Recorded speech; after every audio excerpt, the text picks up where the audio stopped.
എബ്രായർക്ക് എഴുതിയ ലേഖനം 13-ാം അധ്യായം 14-ാം വാക്യം. ഇവിടെ നമുക്ക് നിലനിൽക്കുന്ന നഗരമില്ലല്ലോ, വരുവാനുള്ളതത്രേ നാം അന്വേഷിക്കുന്നത്. പുരാതന കാലം മുതൽ തന്നെ മനുഷ്യൻ തങ്ങളുടെ അനുദിന ജീവിതം എളുപ്പമുള്ളതാക്കി തീർക്കാൻ സൗകര്യങ്ങൾ ഒരുക്കിയതിൻ്റെ ഫലമാണ് നഗരങ്ങൾ. ഒരു പ്രദേശത്ത് തന്നെ അവന് ജീവിക്കാനുള്ള സകലതും ലഭിക്കത്തക്ക നിലകളിൽ ഒരുക്കിയെടുക്കുമ്പോഴാണ് അത് നഗരമായി മാറുന്നത്. സൗകര്യങ്ങൾ വർദ്ധിക്കുമ്പോൾ കൂടുതൽ ആളുകൾ അവിടേക്ക് കുടിയേറുകയും ചെയ്യും.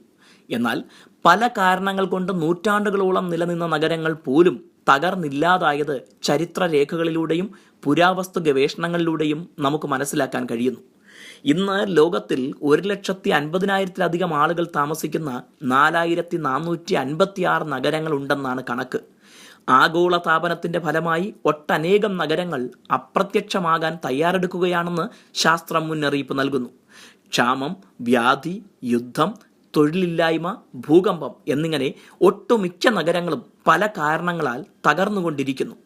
മനുഷ്യൻ ഭൂമുഖത്തിന് തന്നെ നാശകാരണമാകുന്ന കാഴ്ചയാണ് ഇന്ന് നാം കണ്ടുകൊണ്ടിരിക്കുന്നതും.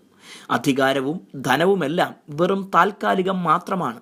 എന്നാൽ യേശുക്രിസ്തുവിൽ വിശ്വസിച്ചവർക്ക് ഒരിക്കലും നശിക്കാത്ത നിത്യഭവനം സ്വർഗത്തിലുണ്ടെന്ന് നിരവധി ബൈബിൾ വചനങ്ങൾ വ്യക്തമാക്കുന്നു. സ്വർഗീയ യെരുശലേം തൻ്റെ മണവാട്ടി എന്ന് വിശേഷിപ്പിച്ചിരിക്കുന്ന സഭയ്ക്കു വേണ്ടി കാന്തനായ ക്രിസ്തു ഒരുക്കിയിരിക്കുന്നു. ദൈവത്തിന് ഹിതമായ വിശുദ്ധ ജീവിതം നയിച്ച് ദൈവത്തെ പ്രസാദിപ്പിക്കുന്നവരായി അതിൽ പ്രവേശിക്കാൻ ഒരുങ്ങുവാൻ പരിശുദ്ധാത്മാവ് നമ്മോട് സംസാരിക്കുന്നു. ആകയാൽ നിലനിൽക്കാത്ത മായയായ ലോക നഗരങ്ങളിൽ ജീവിക്കാനുള്ള തയ്യാറെടുപ്പല്ല, നിത്യനഗരമായ സ്വർഗ യെരുശലേമിൽ പ്രവേശിക്കാനുള്ള ഒരുക്കമാണ് നമുക്കാവശ്യം. ദൈവം നമ്മെ അനുഗ്രഹിക്കട്ടെ.